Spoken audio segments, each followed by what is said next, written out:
오늘 여러분에게 하나님이 힘이 되어 주셔야 할 줄 믿습니다. 여러분의 상황과 조건이 어떤지 모르지만 어떻든 금요 기도에 나온 것은 그 어떤 분들보다 더 갈급한 심정으로 나온 줄 믿습니다.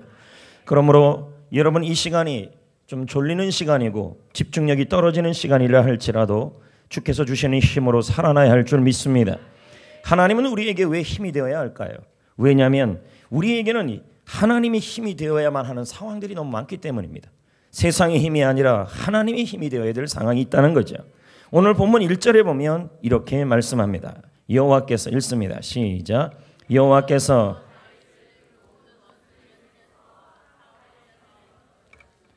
현재 다윗의 상황을 뭐라고 설명하고 있냐면 원수와 사울로 인해 역경을 겪고 있다. 이 말은 다윗은 역경으로 인해 좌절하며 절망하고 있었다는 것이죠. 사람은 세 가지 경우에 좌절을 합니다. 첫 번째, 세상이 너무 악할 때입니다. 사울과 블레셋 그리고 그의 아들 압살롬까지 사람들이 너무 악했습니다. 그 악한 사람들 때문에 다윗은 한번 잘 살아보려고 했는데 내 주위에 있는 사람들이 너무도 우리를 힘들게 할 때 우리는 그때 힘이 없어지기 시작합니다. 둘째는 세상이 너무 불공평할 때입니다. 믿음으로 살려고 하는데 자신은 힘든 환경 속에 계속 있는 것입니다. 더불어 원수들은 승승장구하고 우리는 점점 힘든 환경 속에 빠져가는 이러한 불공평한 상황에 처해질 때 우리는 힘을 잡고 잃습니다. 세 번째는 자신에게 힘든 일이 한 번이 아니라 계속 일어날 때 우리는 자꾸만 힘을 잃어버립니다. 다윗은 사무엘에게 기름 부음을 받았고 그 이후에 계속 역경이 찾아옵니다. 하나님께서 왕으로 세웠는데 왕이 되기는커녕 10년이 넘게 도망자의 신세를 지고 살아가는 것이죠. 그는 일이 순조롭게 되지 않았습니다. 계속 불행한 상황 속에 처해져 있었습니다. 좋지 않은 상황이 계속 되어진 것이죠. 이 상황을 다윗은 본문 4절에 이렇게 표현합니다. 사망의 줄이 나를 얽고 불의의 창수가 나를 두렵게 하였다. 너무 힘든 상황이라는 거죠. 사망의 줄이 나를 붙잡고 있다는 것입니다. 그리고 불의의 창수라는 말은 이 불이라는 단어는 뭐냐면 나를 파괴시키는 것이죠. 창수라는 말은 급류라는 말입니다.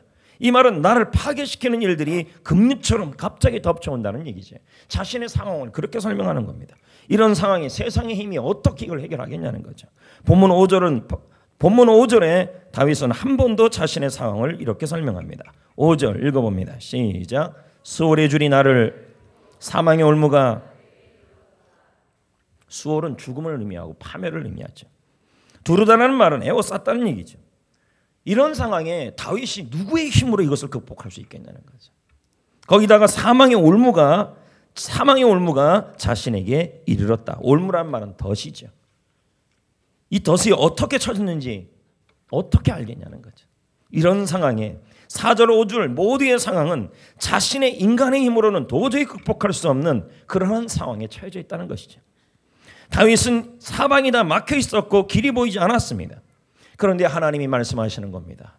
내가 너의 힘이라. 1절 볼까요? 나의 힘이신 여호와여. 자, 사망의 올무가 나에게 이르러 오고 파괴의 수월의 덫이 나를 누르고 오고 사망의 밧줄이 나를 조여오는데 이것을 누가 풀어내겠냐는 거죠. 근데 다윗은 말하기를 뭐라 그럽니까? 나의 힘이신 여호와여. 나의 힘. 하나님이 나의 힘이라는 거예요. 하나님이 나의 힘이라는 거예요. 김 집사님의 힘이 아니고 나의 힘. 여러분의 힘이라는 거예요. 하나님의 힘이라는 거예요. 하나님이 여러분의 힘이 되어 주신다는 말이에요. 여러분, 하나님의 힘은 어떤 힘입니까? 세 가지 특징이 있습니다. 하나님의 힘은 영원합니다.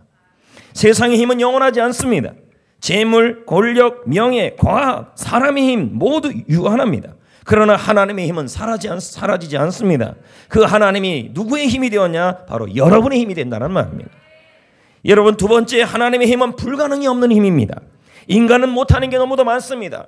지금 다윗이 겪고 있는 이 상황은 자신의 힘으로 극복할 수 없는 상황들입니다. 그러나 하나님은 모든 것을 하실 수 있는 불가능이 없는 힘이 되어 주신다는 말입니다. 세 번째, 하나님은 신실한 힘입니다. 세상의 힘은 변덕이 심합니다. 사람은 힘이 되어줄 때가 있고 또 마음이 맞지 않으면 자신에게 유익이 되지 않으면 힘이 되어주지 않습니다. 사람은 변하지만 하나님은 자기 백성에게 끝까지 변하지 않는 힘이 되어 준다는 말입니다. 그래서 우리 주님은 어제나 오늘이나 영원토록 동일하신 하나님이신 것입니다. 오늘 여러분 해결할 수 없는 상황 속에 처해 있다면 우리 주님이 여러분의 힘이 되어 주실 것입니다. 영원한 힘, 변함없는 힘, 불가능한 힘, 그래서 여러분을 이렇게 세워줄 것입니다. 사방이 모두 막혀 있을 때 하나님만이 나의 힘이 되어주면 우리는 길이 열리는 것입니다. 그래서 진지영 목사가 말하잖아요. 인생의 자물쇠에 꼭 맞는 열쇠가 있는데 그것은 하나님이다. 하나님만이 해결할 수 있다는 거예요. 여러분 언제 하나님이 여러분의 문제를 해결해 줄까요? 언제 하나님이 여러분에게 힘이 되어 줄까요? 3절 볼까요? 3절. 내가 뭐 할 때요? 여호와께 뭐 한대요? 그랬더니 내 원수들에게서 어떡한대요? 그러면 내가 뭐 할 때 하나님 힘이 되어주는 거예요? 찬송할 때, 예배할 때. 할렐루야. 하나님께 예배하는 자에게 하나님은 힘이 되어주시는 것입니다. 하나님께 예배하고 하나님께 찬양하며 하나님께 찬송을 드릴 때 하나님은 여러분에게 나의 힘이 되어주실 겁니다. 지금 힘이 부어진다는 말입니다. 여러분 최고의 예배는 어떤 예배일까요? 준비하는 예배입니다. 예배 준비는 언제부터 해야 될까요? 언제부터 해야 돼요? 주일 예배 준비는요. 빌리 그레함 목사님이 젊은 시절 대학 시절에 마음에 드는 여자친구가 있었습니다. 데이트 신청을 했습니다. 토요일에 시간 있어요? 이 여자친구가 말합니다. 아니요. 왜요? 토요일 밤에는 나의 시간이 아닙니다. 토요일 밤은 주일 예배를 준비하는 시간입니다. 빌리 그레함 목사님은 그 대답 이후에 청년 빌리 그레함은 그 대답 이후에 그녀에게 더욱 반했다고 합니다. 그리고 결혼했대요. 이런 여자가 어디 흑했습니까? 토요일은 밤이 좋아다 그럴 텐데. 금요일은 불밤인데요. 불금인데요. 불밤은 어디서 들어봤어요? 불금인데요. 근데 빌리 그레함 목사님의 데이트 신청을 했을 때 그 청년 여자친구는 말합니다. 토요일은 제 시간이 아니라 예배를 준비하는 시간입니다. 최상의 컨디션을 언론은 자야지 무슨 데이트입니까? 이렇게 얘기했다는 것입니다. 그럼 언제 데이트했는데? 그냥 예배 시간에 데이트를 했다는 것이죠. 언제부터인가 우리는 예배를 보러 간다고 자꾸 얘기합니다. 내 마음을 기쁘게 하고 내 마음이 평안해지는 예배에 중점을 두기 시작합니다. 예배의 주인공이 내가 되어버린다는 거죠. 여러분 내가 위안받고 내가 평안함을 얻으려고 예배드리는 것도 맞습니다. 그러나 예배의 주인공은 내가 아닙니다. 예배의 주인공은 하나님이십니다. 예배는 하나님께 드리는 것입니다. 홍민기 목사가 이런 말을 하잖아요. 예배의 자리는 우리가 편안해지는 자리가 아니다. 평안이 아니고 편안해지는 자리가 아니다. 오히려 세상에서 가장 불편한 자리가 예배 시간이어야 한다. 왜? 하나님의 말씀을 듣고 깨닫고 결단하고 결심하고 눈물 나고 회개하는 시간, 나의 삶을 교정하는 시간이 예배 시간이 제일 불편한 자리가 되어야 한다. 그런데 언제부터인가 우리는 이런 교회를 찾습니다. 주차장이 있는 교회, 각종 문화교육 프로그램이 있는 교회, 의자가 푹신한 교회. 예배는 사람의 만족이 아니라 하나님의 영광을 드리는 시간입니다. 사무엘하 6장에 보면 다윗이 왕에 오릅니다. 그때 그는 블레셋 사람에게 빼앗긴 하나님의 교회를 되찾아옵니다. 그런데 이 교회를 운반할 때 문제가 생기지 않았습니까? 웃사라는 사람이 교회를 옮기다가 실수로 교회에 손을 대고 죽는 일이 일어납니다. 하나님을 위해 하나님의 교회를 되찾는 과정에서 왜 이런 일이 일어났냐는 것이죠. 여러분 원래 하나님의 법궤는 운반할 때 수레에다가 옮기는 것이 아닙니다. 레위기 신명기에 보면 하나님의 법궤를 움직일 때는 레위인 앞에 한 사람, 뒤에 한 사람이 서서 고리를 낀 다음에 나무를 끼워서 앞과 두 사람이 이 법궤를 어떻게 해요? 어깨에 메고 가야 하는 것입니다. 얼마나 무겁고 얼마나 불편합니까? 그런데 웃사는 항소가 끄는 수레를 도입했습니다. 최첨단이죠.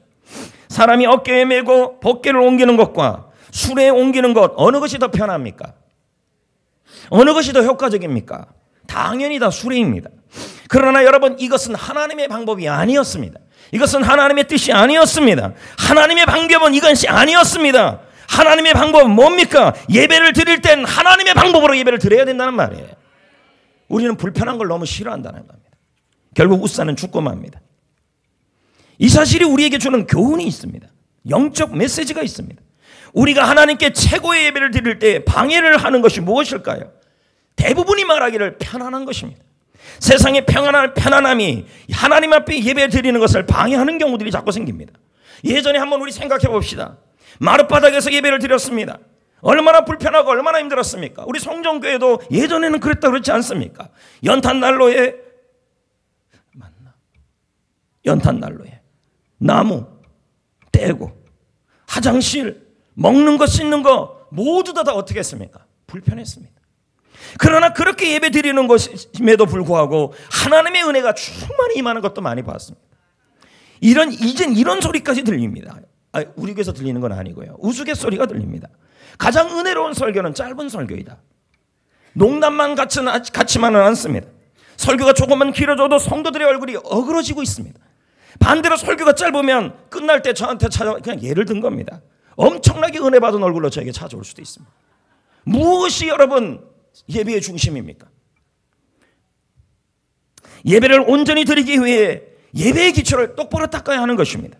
하나님의 궤를 옮기기 위해 가장 효율적이고 편리한 방법처럼 보이던 수레를 통하여 하나님의 궤를 옮기는 우사는 죽고 말았습니다.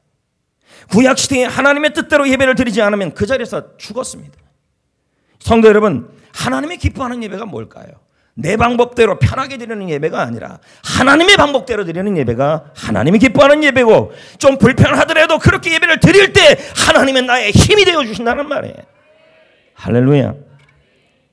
여러분, 하나님이 기뻐하는 예배는 마음 준비부터 시작되는 겁니다. 예배 드리기 위해 교회 올 때에는 깨끗한 옷을 입는 것도 준비입니다. 아닙니까 여러분? 약속 시간보다 조금 일찍 도착하여 마음을 차분히 하는 것도 예배의 준비입니다. 만약 여러분이 대통령 초대를 받았다면 어떻게 하시겠습니까? 대통령이 마음에 들든 안 들든 대통령이 나를 초대했다면 웬만하면 다 응합니다. 그리고는 최대한 어떻게 해요? 고급 옷을 입겠습니까? 부족하다 그러면요. 그러면 깨끗한 옷이라도 입을 겁니다. 그리고 약속 시간에 늦을까요? 미리 와 앉아 있을 것입니다. 그런데 여러분, 만왕의 왕이신 하나님 앞에 나아가는 우리의 예배의 자세는 어떻습니까? 하나님 앞에 나왔는데 은혜 받지 못한다면 하나님의 문제는 아닙니다, 여러분. 가끔 어떤 성도들이 이렇게 얘기할 수도 있습니다. 나는 예배 시간에 요즘 은혜를 못 받아요. 여러분, 하나님의 문제가 아니에요. 하나님은 늘 은혜를 풍성하게 부어주시고, 중요한 건 예배를 준비하는 자세의 문제예요. 예배를 준비할 때 한번 제가 묻고 싶어요. 예배 시간에 와서 나는 은혜 못 받는다는 사람들 한번 물어봐요. 토요일 날 어떻게 지내고 있습니까? 예배 준비를 어떻게 하고 나왔습니까? 토요일부터 준비했습니까? 주일날 그 한 시간을 위하여 마음을 준비하고 기도로 준비한 사람이 은혜 못 받는 사람이 어디 있습니까? 준비입니다. 마음 준비. 하나님을 만나기 위해 최선을 다하고, 옛날에 우리 어머니 아버님들 보십시오. 정화수를 떠놓고 아들을 위해서 새벽에 일어나서 딸을 위하여 목욕제기하면서 지성으로 그렇게 빈 것이 우리 부모님들이었습니다. 그저 그런 자세로 예배를 드린다면 어떤 예배든 은혜를 못 받겠냐는 거죠. 여러분, 개그맨들이 제일 싫어하는 말이 뭔지 아십니까? 개그맨들이요, 웃겨봐라는 말입니다. 그냥 앉아서 이렇게 합니다. 개인기 한번 해봐. 어디 한번 웃겨봐. 여러분, 그러면 아무리 웃긴 개그맨이라도요, 안 돼요, 그게요. 나를 웃길, 그 사람이 웃을 준비를 안 하고 이 사람이 웃겨야 웃겠다고 하는 자세이기 때문에 것입니다. 이러면 은혜를 못 받는다는 게 웃음이 안 나와요. 여러분은 예배는 어떻습니까? 은혜 한번 끼쳐봐, 이런 자세입니까? 평안 한번 줘봐, 설교를 통해 은혜 한번 줘봐. 이거 뭐 개그맨 웃겨봐라는 자세와 똑같은 것이죠. 하나님 보고 그렇게 하는 자세가 똑같다는 것이죠. 사람에게는 태도가 무척 중요합니다. 좋은 태도는 반드시 준비를 동반합니다. 예배 나오기 전에 준비하고 와야 합니다. 할렐루야. 은혜 받고자 하는 은혜 받고자 하면 마음이 결단해야 합니다. 갈급해야 합니다. 나 그냥 몸만 떨어져 웃을래요 하는 개그맨들 앞에서는요, 나는 웃으려고 작정하는 사람 앞에서는요, 어떤 개그맨이 뭔 얘기해도 다 웃습니다. 아닌가요? 근데 웃겨봐. 내 마음에 상 안 차면 안 웃을 거야. 작정하고 있잖아요. 그런데 어떻게 은혜를 받아요? 예배 시간도 마찬가지예요. 은혜 끼쳐봐가 아니라 은혜 받으려고 나오셔야지. 그래야 힘이 되는 거예요. 편한 거 찾지 마십시오. 주차장이 불편할 수도 있고 교통이 불편할 수도 있고 식당이 불편할 수도 있습니다. 그러나 편한 것은 우리 육체에 도움은 될 수 있습니다. 하지만 우리의 영혼에 도움이 되지 않을 수도 있습니다. 불편함이 불평이 되기 시작하면 영성이 죽습니다. 웃사는 하나님의 길을 운반하던 중에 궤를 붙잡다가 죽었습니다. 많은 사람들이 이 구절을 읽고 당황합니다. 그러면 하나님의 궤가 땅에 떨어지도록 그냥 내버려둬야 합니까? 그러나 웃사가 죽는 데에는 이유가 있는 것입니다. 운반하는 그 시작부터 그의 자세의 문제였다는 거죠. 하나님이 명하신 방법으로 하지 않았어요. 편안한 방법으로 궤를 움직였다는 거죠. 편안한 것 때문에 편안을 찾다가 하나님의 뜻을 어겼기 때문입니다. 유진 피터슨 목사는 이 부분을 이렇게 해석해요. 그는 그날 죽은 것이 아니라 이미 서서히 죽어가고 있었다. 다시 들어보세요. 웃사가 개를 만져서 죽은 것이 아니라 이미 그는 그날 죽은 것이 아니라 이미 옛날부터 서서히 영이 죽어가고 있었다는 거예요. 왜 그랬을까요? 웃사는 이미 마음속으로 하나님을 사랑하고 예배하는 마음을 잃어버리고 있었고 편안을 찾고 있었다는 거예요. 이미 영이 죽어가고 있었다는 거예요. 죽은 것 자체는 한순간의 현상이에요. 자, 어떤 사람이 영이 무너지는 거예요. 한순간의 일이에요. 그런데 그 배후에는요, 이미 예전부터 무너지고 있었어요. 영이요.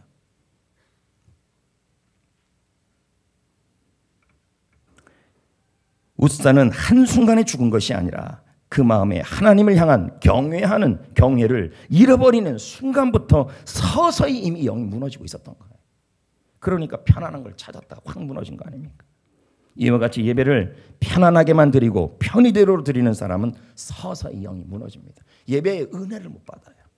똑같이 여기 많은 분들이 앉아 있는데 어떤 분은요 예배의 은혜를 받아요. 이건 뭐예요? 개그맨 보고 웃겨보라는 자세가 아니라 뭔 얘기하려도 은혜 받으려고 하는 자세로 있는 사람들이지. 차이가 있다는 거예요. 근데 어떤 분은 딱 이러고 앉아서 예배를 드리는 분도 있어요. 어디 한번 은혜 끼쳐봐. 제가 어떻게 은혜를 끼쳐요? 마음이 안 열려 있는데요. 제가요. 아니 제가 아니라 예수님이 와도 은혜 못 받을 겁니다.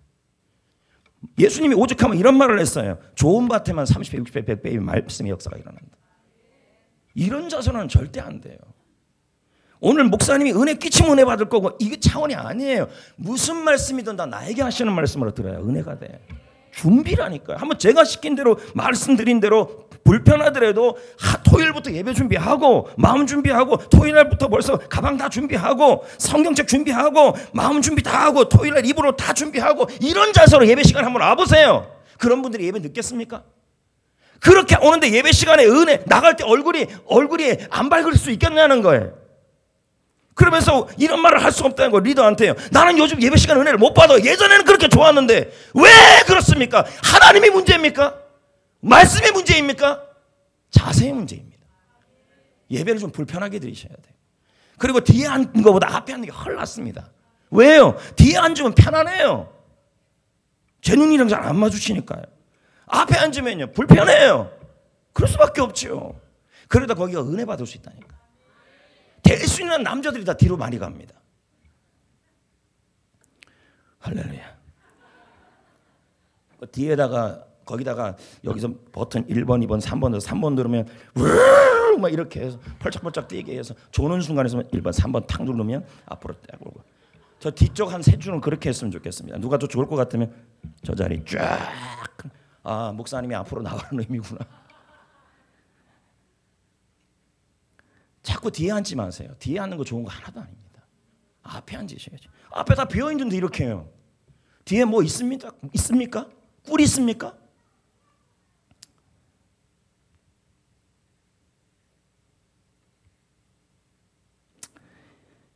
예배는 자기 중심으로 드리면 절대 하나님의 힘을 못 받습니다.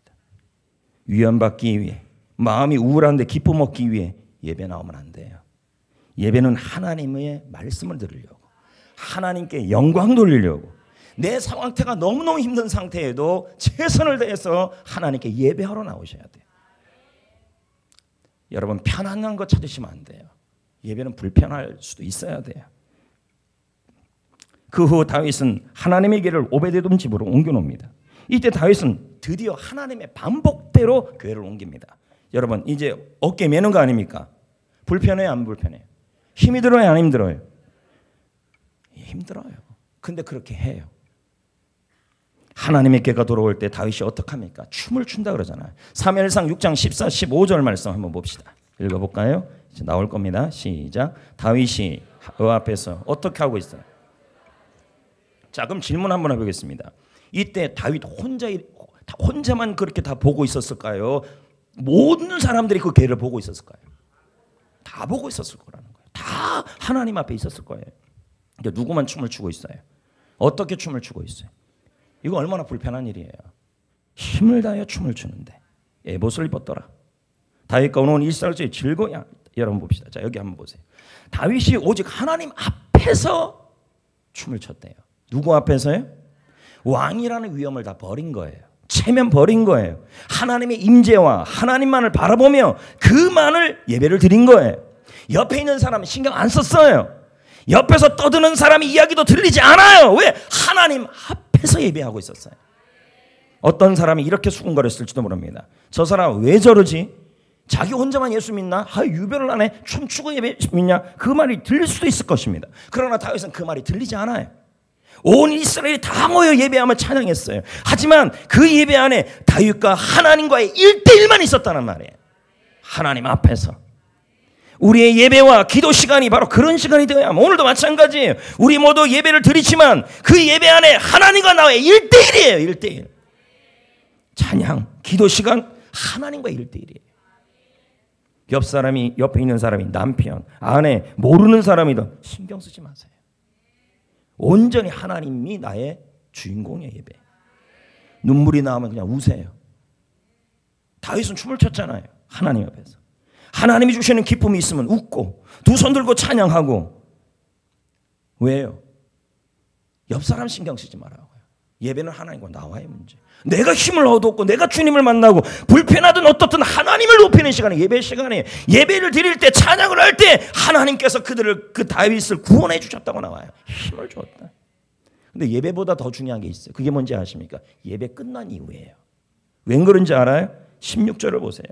예배 드리고 춤추고 돌아오는데 누가 업신여기고 있어요? 꼭 이래요. 예배 드리고 집에 가면 꼭 이래요. 자, 16절. 그것도 누가요? 아내가. 시작. 여호와에게가. 누가요? 다윗 왕을 어떻게 해요? 함께 뛰놀고 춤추는 걸 보면서 그 심중에 그를 업신여겼다. 누가요? 그의 아내 미갈이. 남도 아닌데 가장 가까운 사람이 업신여겼다는 거예요. 그런데 문제는 이런 일이 우리에게도 일어난다는 거예요. 우리가 하나님 앞에서 예배 온전히 드리고 나면 사탄은 더 교묘하게 우리를 공격해와요. 가장 대표적인 방법이 뭔지 아십니까? 가장 가까운 사람을 통해 넘어뜨리는 거예요. 그래서 우리가 기억해야 돼요. 예배는 교회에서만 드리는 게 아니에요. 예배 이후에 더욱 살면서 주님을 안 바라보게 되면 깨어있지 아니하면요, 여러분은 예배도 받은 은혜를 다 쏟아버려요. 사단은 우리가 예배를 받은 이후에 은혜 현장에서 그 은혜를 잃어버리게 만들어요. 은혜를요. 한순간에 다 이렇게 만드는 것입니다. 왜? 사탄은 여러분이 은혜 받는 거 싫어해요. 왜요? 어떻게든지 은혜를 못 받아야 돼요. 그래야 어떻게 되는데요? 무기력해져요. 분명히 저 사람은 예전에 그런 사람인데 걸어가는데도 어깨에 힘이 하나 없어요. 피키가 없어요. 돈은 벌고 있어요. 근데 눈에 힘이 없어요. 생기가 없어요. 왜 그런지 아세요? 은혜를 잃어버렸어요. 어떻게 해요? 주위에 있는 사람들에게 무너진 거죠. 그러니까 은혜가 없는 거죠. 은혜 받은 후에 특히 다 쏟고 온갖 개척을 다. 그래서 저는 여기서부터 집에 갈 때까지 진짜 조심해요.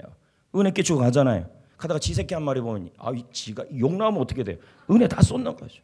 진짜 조심해야 돼요. 여러분, 예배할 때 하나님이 나의 힘이 되십니다.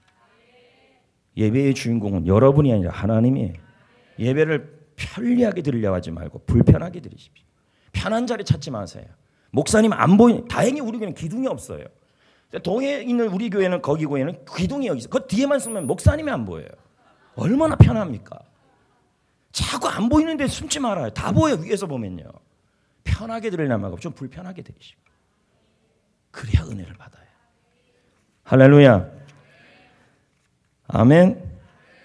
우리의 소망이 있다면 예배자가 되는 것이고, 그 예배할 때 하나님은 나의 힘이요, 반석이요, 요새가 되는 거예요. 하나님이 문제가 없어요. 그럼 누구의 문제가 있는 거예요? 여러분이 딱 그 태도예요. 개그맨 앞에서 좀 웃겨보라는 태도예요. 웃겨주면 웃겠다. 못 웃기면 안 웃겠다. 은혜 주면 은혜 받겠다. 은혜 저 임팩트가 세면 은혜 받겠다. 임팩트가 약하면 은혜 안 받겠다. 그거 똑같은 거예요. 그거 아니에요, 여러분. 어떤 개그맨 앞에서도 나는 웃겠다 이 자세로 나와야지.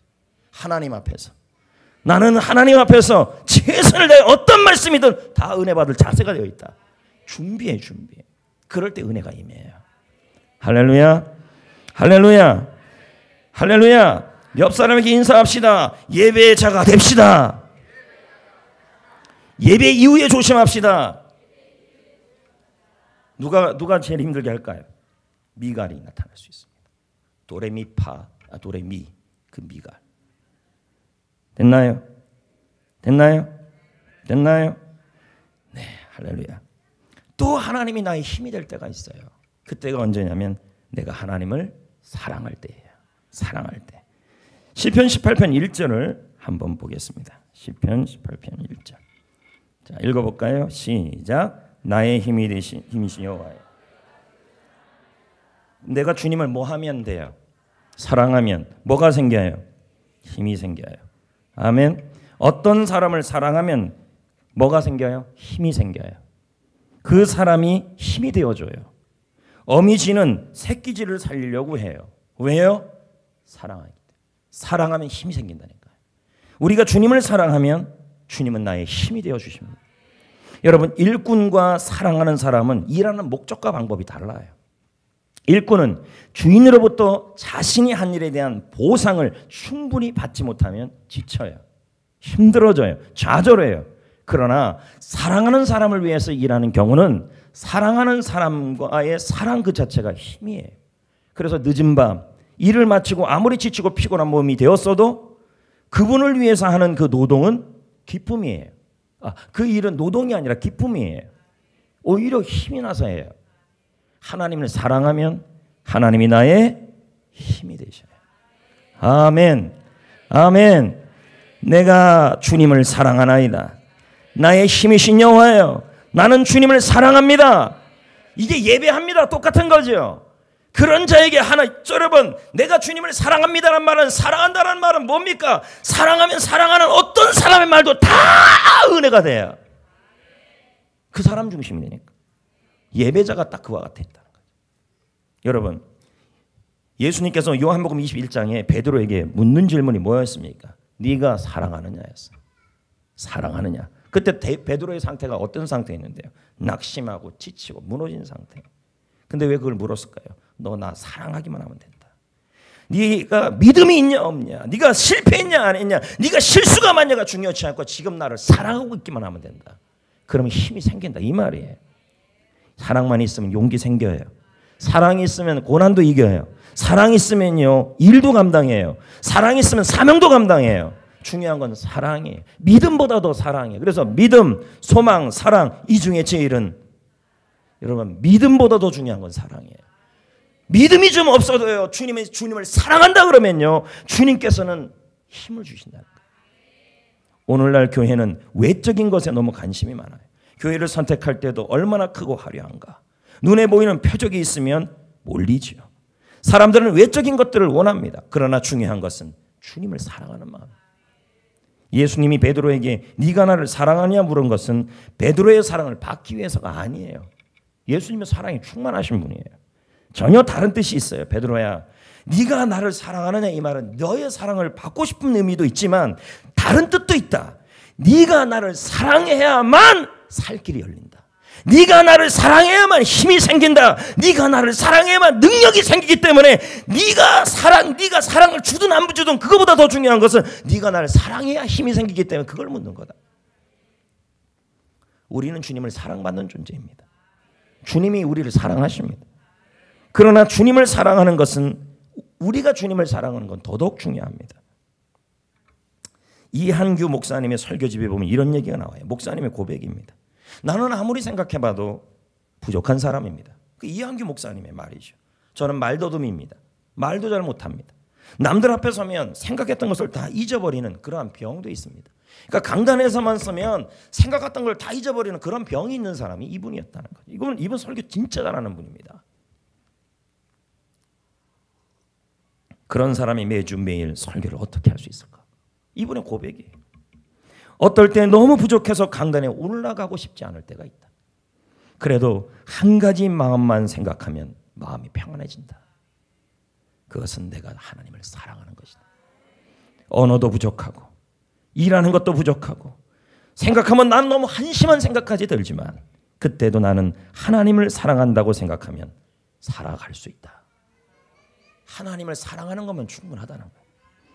베드로는 모든 게 부족했습니다. 실수도 많이 했고 하지만 예수님은 주님을 그 어떤 것보다도 더 사랑하고 지금도 주님을 더 사랑할 수는 있었다고 막 고백합니다. 우리는 신앙생활을 할 때 이런 말을 많이 합니다. 믿습니다. 또 어떤 사람은 이렇게 말합니다. 사랑합니다. 주님을. 이런 사람도 있습니다. 차이가 뭘까요? 믿습니다라는 말이 틀린 말은 아니에요.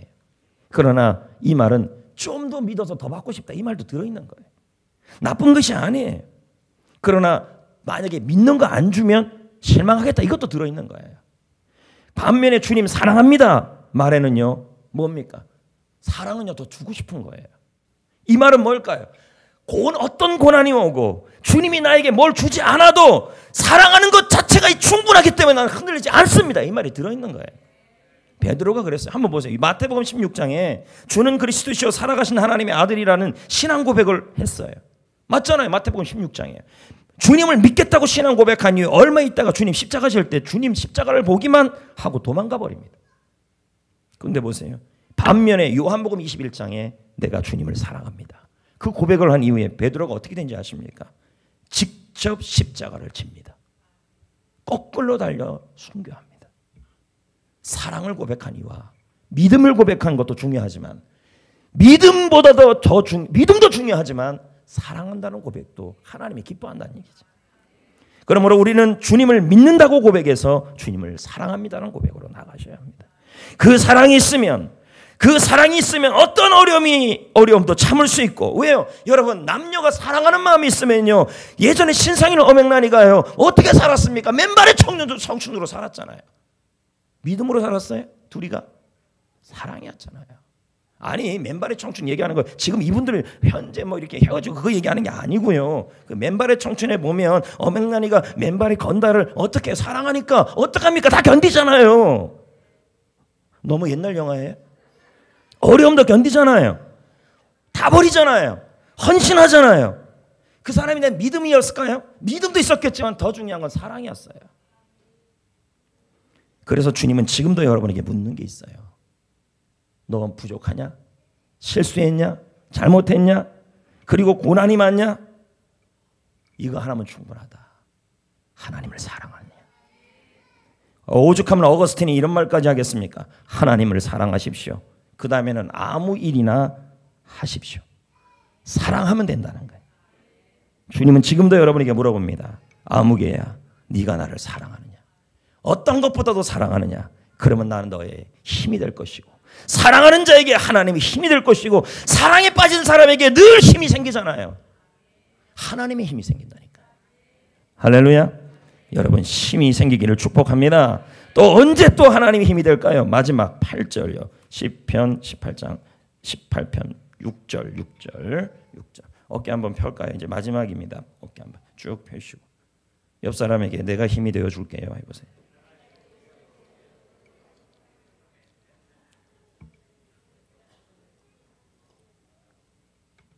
자, 6절 볼까요? 언제 하나님이 힘이 되어 주냐면 부르짖을 때예요. 자, 볼까요? 시작. 내가 환난 중에 여호와께 아뢰며 나의 하나님께 부르짖었더니 그가 그의 성전이냐 말은 하나님의 임재죠. 내 소리를 들으시며 그 앞에서 나의 부르짖음이 그의 귀에. 그럼 언제 하나님의 이 모든 게 다 일어났어요? 부르짖을 때, 기도할 때 하나님은 나의 뭐가 돼요? 힘이 되어 주신다. 할렐루야.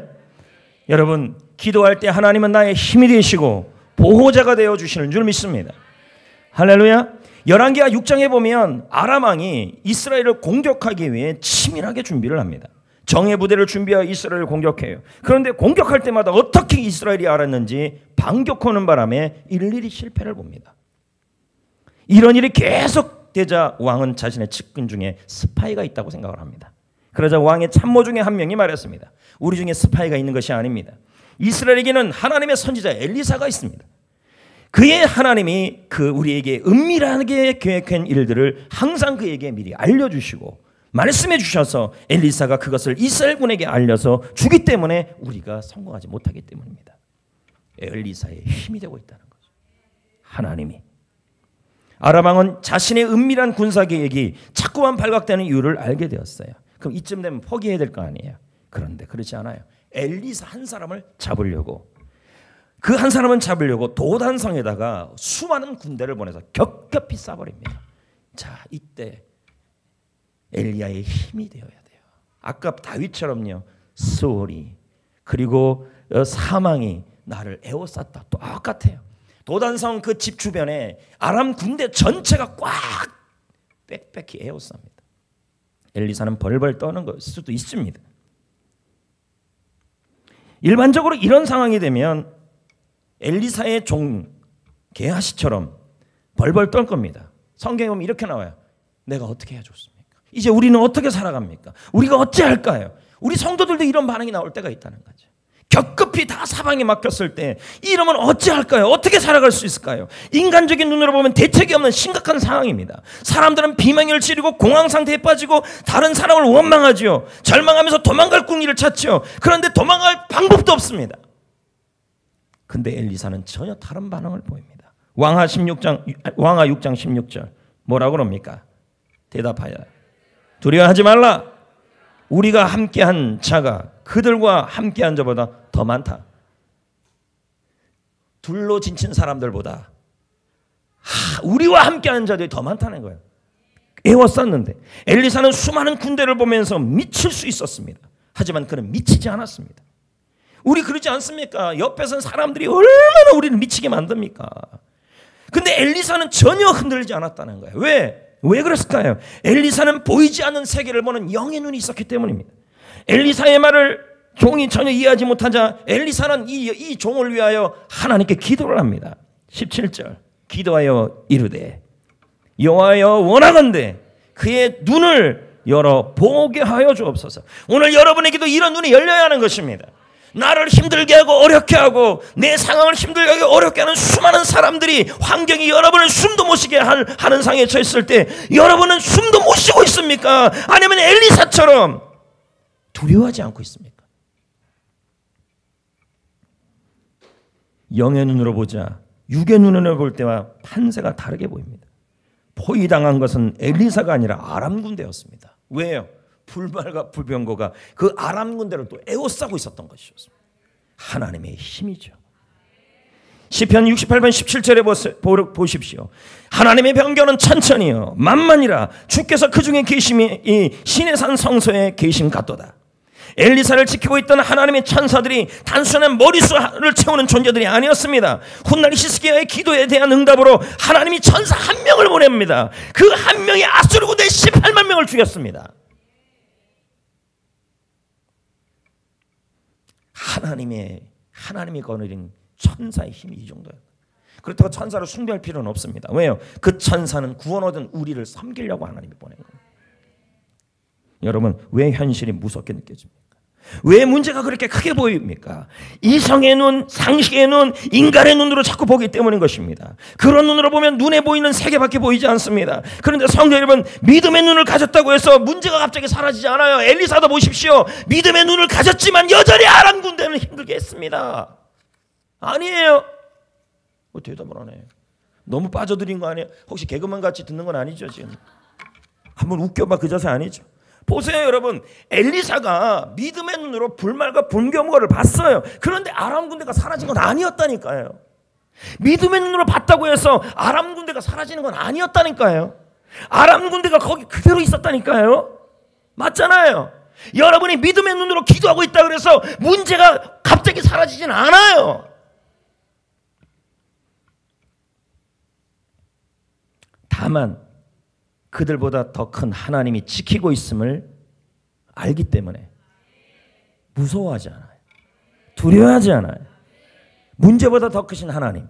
지난주 설교 시간에 말했잖아요. 내가 감당할 상황보다 더 크신 하나님.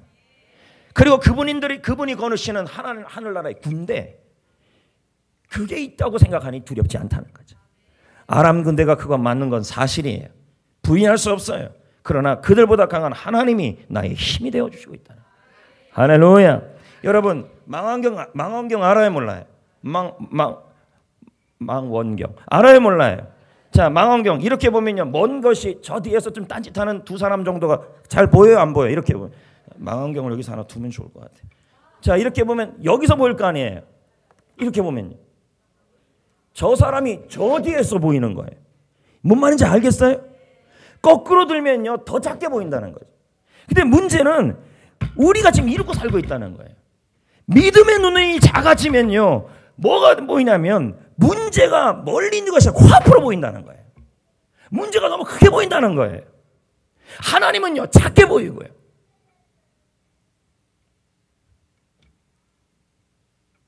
다시 말씀드릴게요. 뉴스 보고 흔들리고 주위 사람 말 듣고 흔들리고.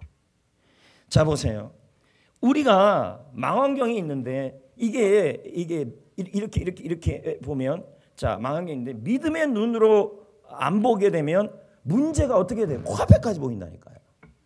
예? 너무 크게 보인다니까요. 그러면서 얘기합니다. 하나님은 작게 보인다고. 문제가 자꾸 커진다고. 왜 그럴까요? 믿음의 눈이 작아졌기 때문에. 문제는 크게 보이고 하나님은 작게 보이고, 영안이 열리지 않고는 바로 옆에서 하나님이 활발하게 역사하고 있어도 그걸 보질 못하고 느끼지 못하고 믿어지지 않아져요. 사단은 우리가 현실에만 주목하는 육의 눈에 머물기를 원해요. 그래서 문제가 자꾸 커져요. 망원경처럼 저 뒤에 있는 것이 자꾸 앞에 이렇게 큰 문제였어. 이렇게 큰 문제였어. 이렇게 큰 줄 몰랐네. 기절하겠네. 하나님은요 저 뒤에 보여요. 근데 믿음의 눈으로 보면요 문제는 저 뒤로 가면 좁게 보이고요. 하나님은요 크게 보여요. 언제 그렇게 되는데? 기도할 때 하나님이 그렇게 크게 보인다니까. 신앙생활 바로 하셔야 돼요. 신앙 무너지면 다 무너지는 거예요.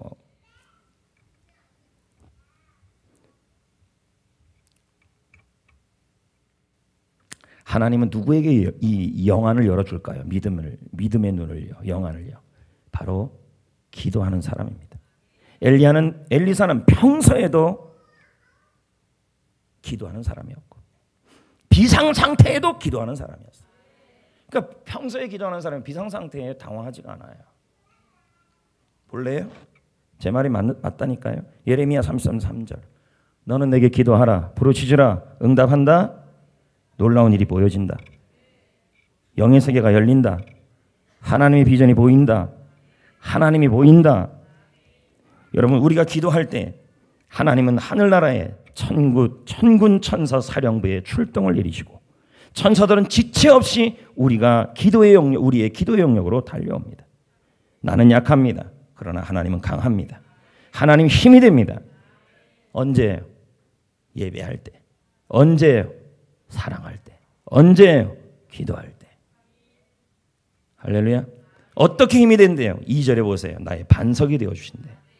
반석은 보호하는 힘이 된다. 요새 보호하는 힘이다. 건지시는 이 보호하시는 분이시다. 나의 하나님이시다. 내가 피할 바위다. 다 뭡니까? 보호하시는 힘이라. 나의 방패라. 보호하신다. 구원의 뿔이다. 뿔은 뭐예요? 승리하게 하신다. 승리하는 힘이 되신다. 나의 산성이라. 나를 보호하시는 힘이 되어주신다. 하나님은 그런 분이시다. 성도 여러분, 예배 잘 드립시다. 기도 잘합시다. 기도가 안 된다고요? 기도의 자세 문제예요. 죽고 살고의 문제가 있는데 기도가 어떻게 안 나와요? 하나님 앞에서 하십시오. 옆 사람이 좀 중요치 않잖아요. 할렐루야.